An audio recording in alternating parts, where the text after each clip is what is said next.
coverage of the Barclays Premier League. Hello there. Today it's Manchester United against Aston Villa. I think we might just be watching the champions elect today. Doing a FIFA preview for Manchester United versus Aston Villa. First time I'm doing this. See how it goes.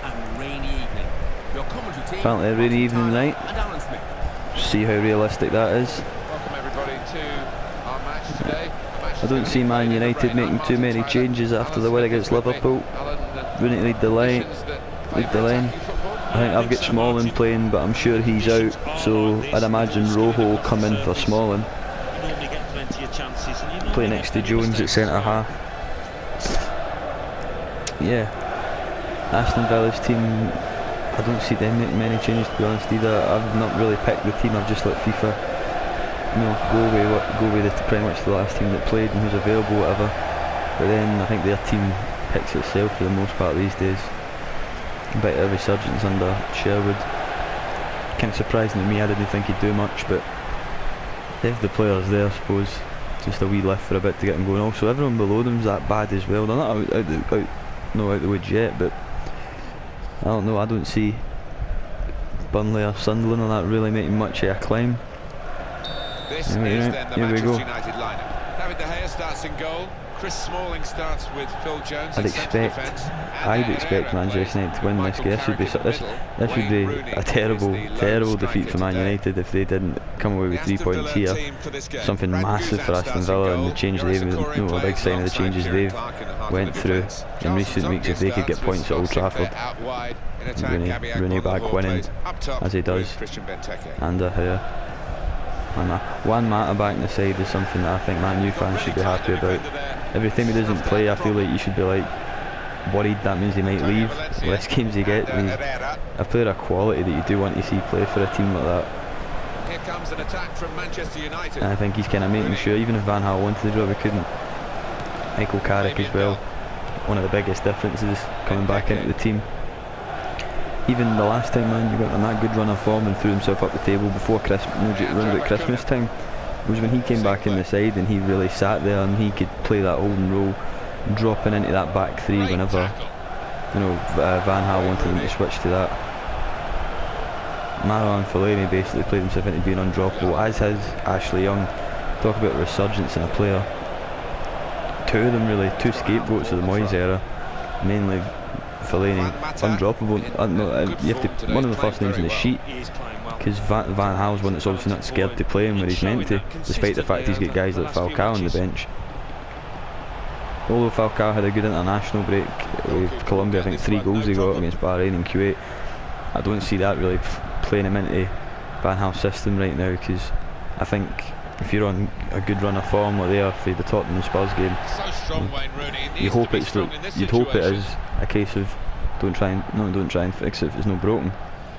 But then it's Van Gaal the tinkerer, and if he feels he needs to should make a change, he'll make a change no matter what. That's poor from Carrick. Carrick on the cover. Come here, you. Oh, skint.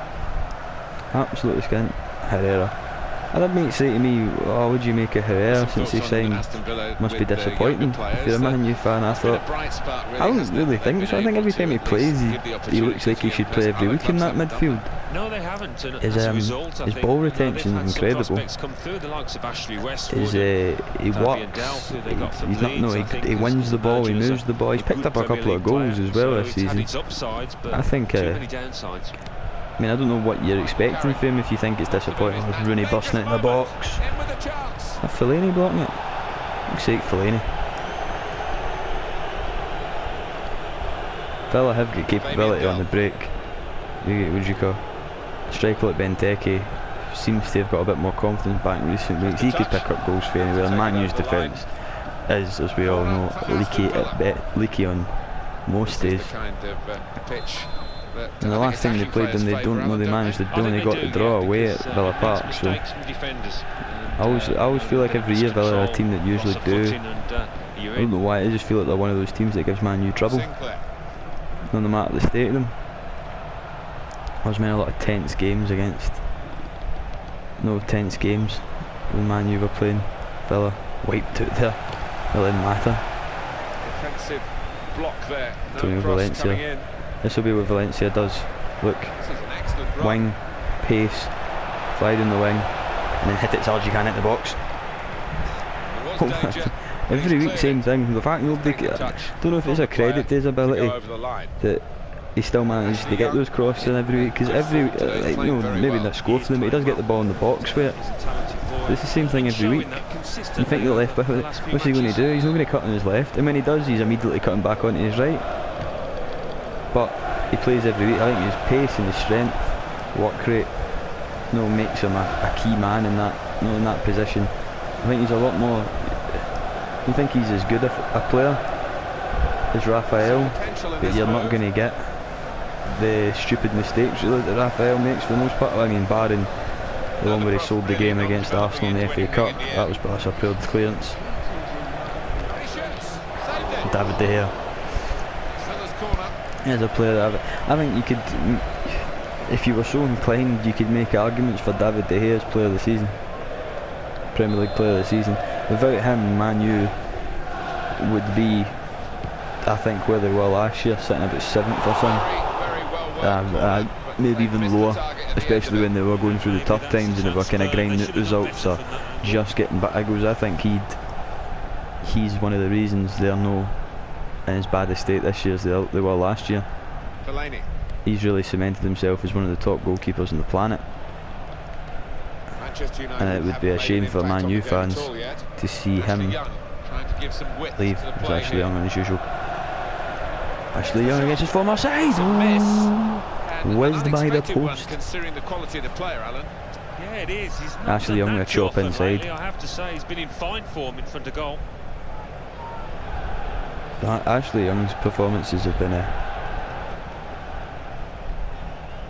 impressive, if anything.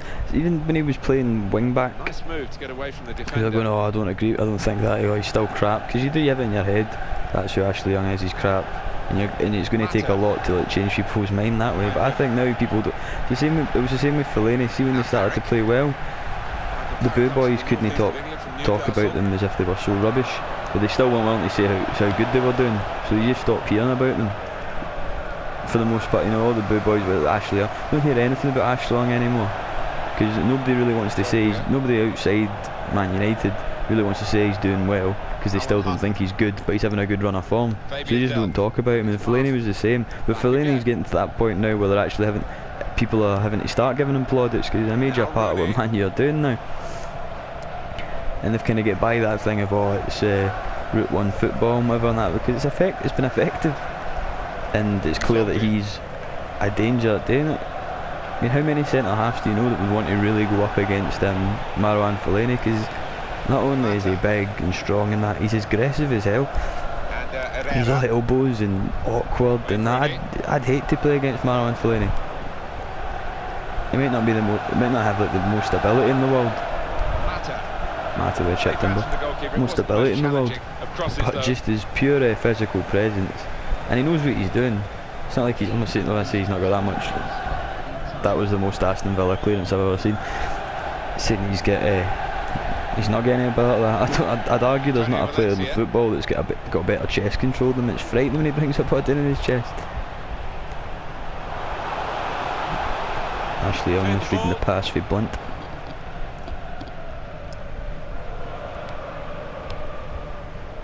Well played out by Aston Villa.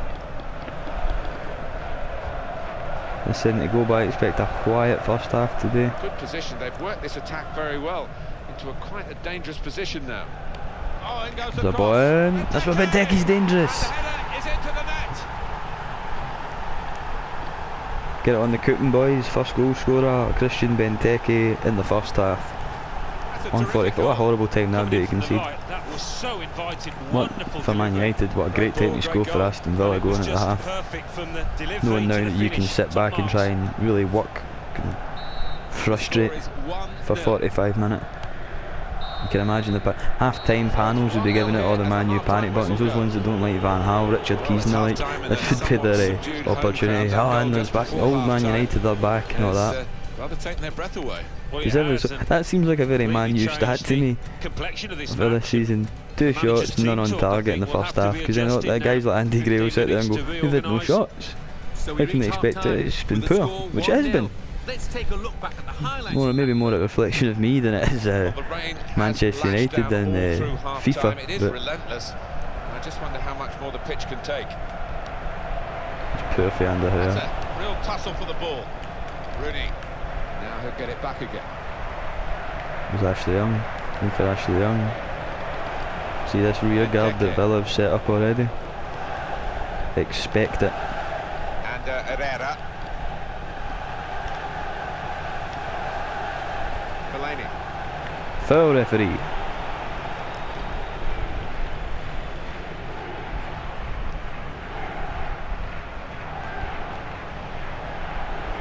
Tony Valencia.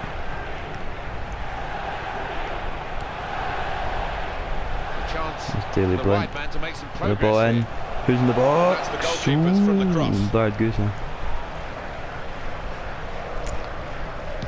Guzan's one as well. I think he probably last few seasons, there's times he might have kept kept Villa in the Premier League. A lot of high quality. I just feel there's a lot of quality spread about the goalkeepers in the Premier League. Obviously, because the goals get tested quite a bit with the level of player. So a lot of them, even the big teams, so there's not a lot of easy days for the big keepers, and then the wee teams obviously get pelted with shots and all sorts, and then they're constantly under threat and constantly have to be at the top of their game. A lot of them are. Brad Guzan included. I bet everybody when Friedel left Villa, everyone thought, oh, says Brad Guzan's going to have to go in that perennial problem that sub goalkeepers have, that when they're playing, you automatically think that team's going to lose because it's not the first choice keeper, as if every second choice keeper's terrible, despite the fact he was good enough to get on the bench in the first place. And Guzan kind of put that to rest for Villa, because he kept saying Shea Given, and I know Shea Given's injured a lot, but he could barely get in the team. Although admittedly, Thingy seems to have a thing about playing him in recent weeks, going back in the Ireland team, because he's a top keeper as well. And it's a decent bit of depth you have in goal when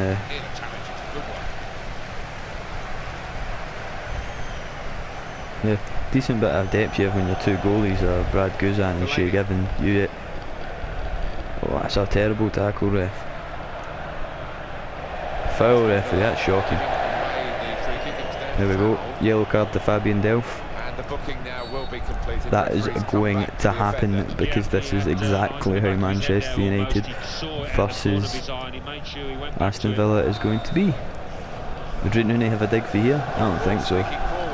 Not exactly a lot more options. That's where you want Fellaini into it. Put him up on the left wing. Exactly where Man U fans will want to see him.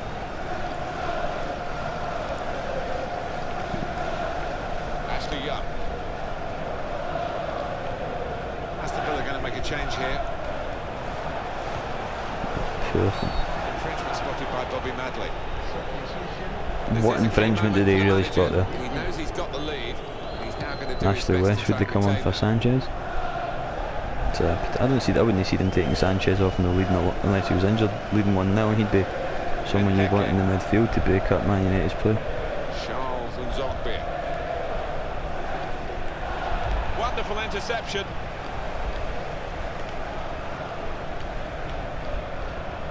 And Herrera. Fellaini. And here's Young. Ashley Young's favourite move. Ray! Oh, saved by Guzan.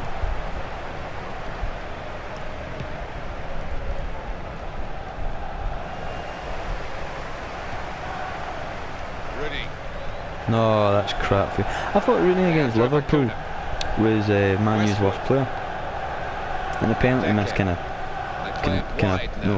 added emphasis to that. But up until before then, I thought he had a really poor game when everyone else was really firing at it. I thought Rooney wasn't up to much at all. If anything, he was giving the ball away too easy. He just wasn't having a game at all, I thought. As if Fellaini's getting bossed off the ball like that. going to be a Put throw. the crowd. Pressure for Fellaini. Right. Ashley Young. Ashley Young. Oh, his favourite. Chop inside. Well, I know in some parts of the world they call this tactic lock-up shot.